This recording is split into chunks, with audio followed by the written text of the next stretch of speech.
My name is Justin Yomort, and welcome back to the CNT podcast.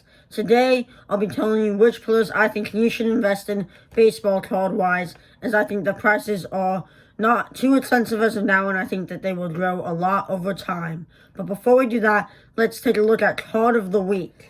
Card of the Week this week is a Seth Curry Leaf RPA that has a piece of what looks to be the Giants logo. It is not numbered.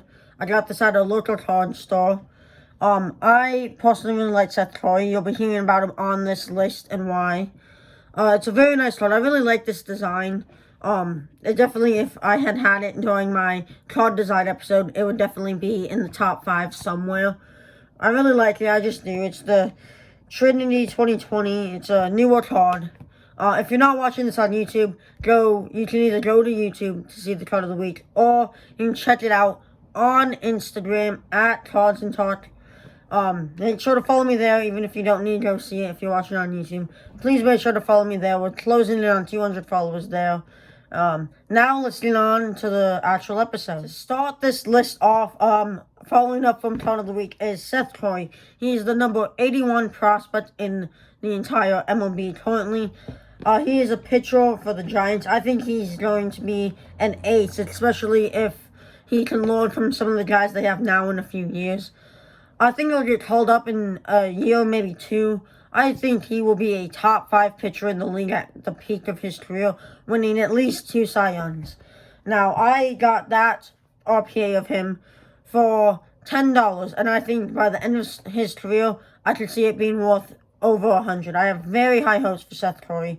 I really do believe he will be one of the better stars in this league in the coming years.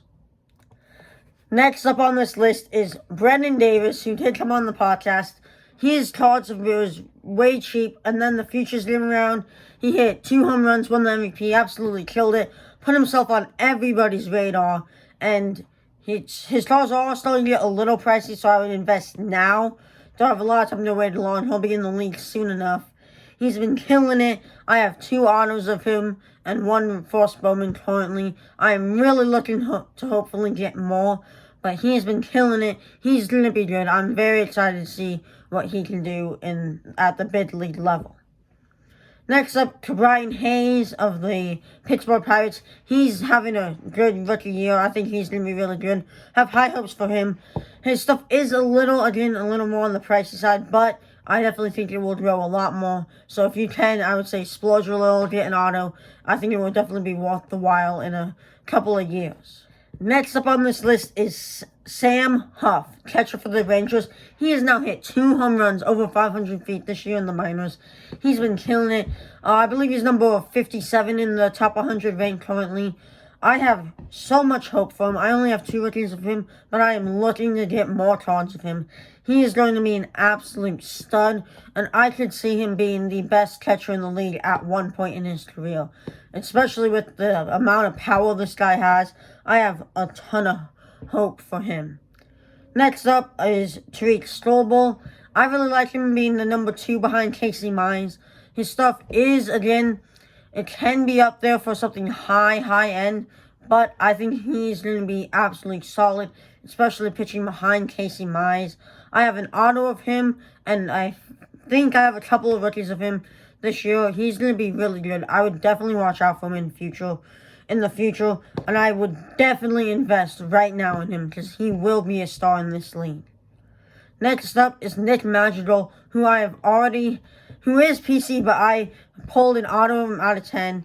Now, I think that that card is already worth more than 100 to 200, but I think by the end of his career, it could be a lot more than that. If you have the chance to invest in Nick Madrigal, I would do it right now. I'm actually currently trying to get another auto of him in a trade with someone, so hopefully I can pull that off, but he is definitely someone you should look to invest in as soon as you can, because he's going to be good for the Cubs, especially paired with Nico Horno. Next up on my list is actually Nico Horno. I have 2 autos of him, got 1 out of game, and a whole ton of rookies. He is PC, but this guy, he is the real deal. I'm very excited to see what he can do when he can stay fully healthy for a full season, because I do think he can be a top 10 second baseman in this league. He is very exciting to watch. Really excited to have him back and healthy soon for the Cubs. Probably my favorite player and definitely one of our better players after the trade deadline that we had. Next up is Akil Badu. I have an auto of him out of 75. I think that it's going to be worth a lot by the end of his career. I think Akil is going to be a top-tier outfielder. I have high hopes for the entire Detroit Tigers team. They're in second place as of right now. They got Casey Mize, Tariq Snowball, Jake Rogers, Akil Badu. Honestly, I would invest in a lot in this Tigers team. It's super young, super good. I definitely could see them winning the World Series in the next 5-7 years. They are a nice team. A lot of players I'd invest in. Akil Badu being one of the best ones that I'd invest in. Has a lot of good contact, and overall, just a great glove. I could see him winning multiple gold gloves, maybe even a platinum glove in his future. I would definitely invest in him as one of the main guys if you're investing in Tigers, because they have a bright future ahead of them.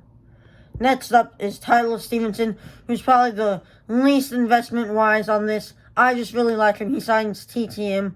That's how I have an auto with him. He's having a great rookie year. Definitely a top-tier rookie in the NL. His cards are pretty cheap right now, I do think they will grow, but not as much as some of these other guys. But I would still invest in him because he has a lot of upside if he does become great. Like, he has a low floor but such a high ceiling that it's totally worth doing the investment just in case he hits that high ceiling. Because if he does, these cards could be worth so much. Next up on my list is Senso Sanchez, who I have a ton of rookies of, and actually just acquired a relic for him. He's not PC, but I do see myself holding on him a lot.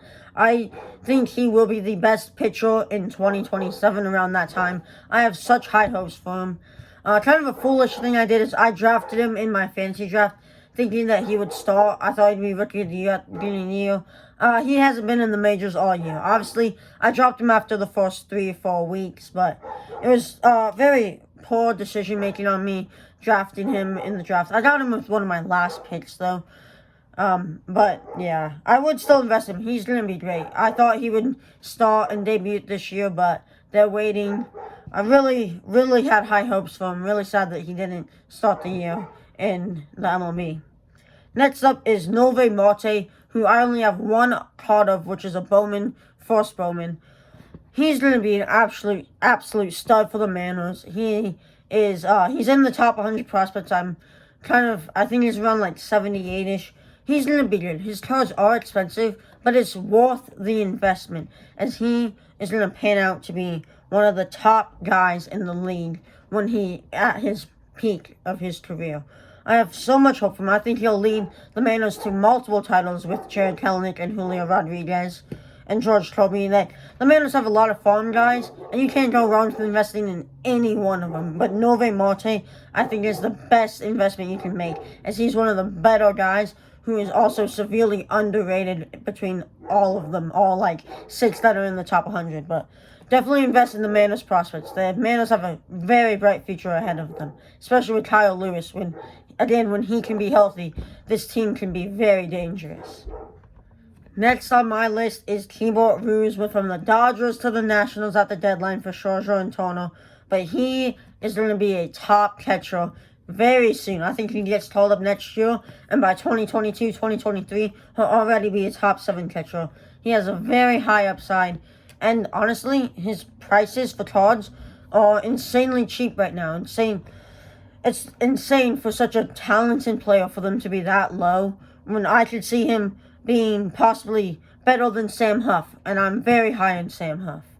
But I definitely think you should invest in Ruse ASAP. He's a very good player, and I can definitely see him going down as possibly a top 15 catcher of all time, which I know could be a bit of a stretch this early in his career, but I have very high hopes for him, and I cannot wait to see him debut.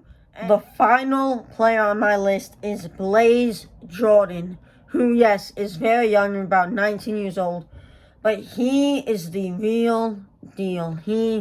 I'm very excited for his debut. He's probably the most exciting prospect, younger than like 20, 21, for me to debut, because I think he will be the best player in the league at one point in his career. There's a lot of great prospects. He's not even in the top 100 yet because he's so young, but I think he could be a future number one prospect. I'm very excited for Blaze Jordan. I don't even know what to say. He's a once-in-a-lifetime talent. I have one card of him for Spillman paper. I want to get so many more. His autos are very expensive, but by the end of his career, they're going to be way more expensive. I cannot wait to see him play, and cannot wait to pull his Topps rookie in 2 or 3 years. He's a long-term investment, that's for sure.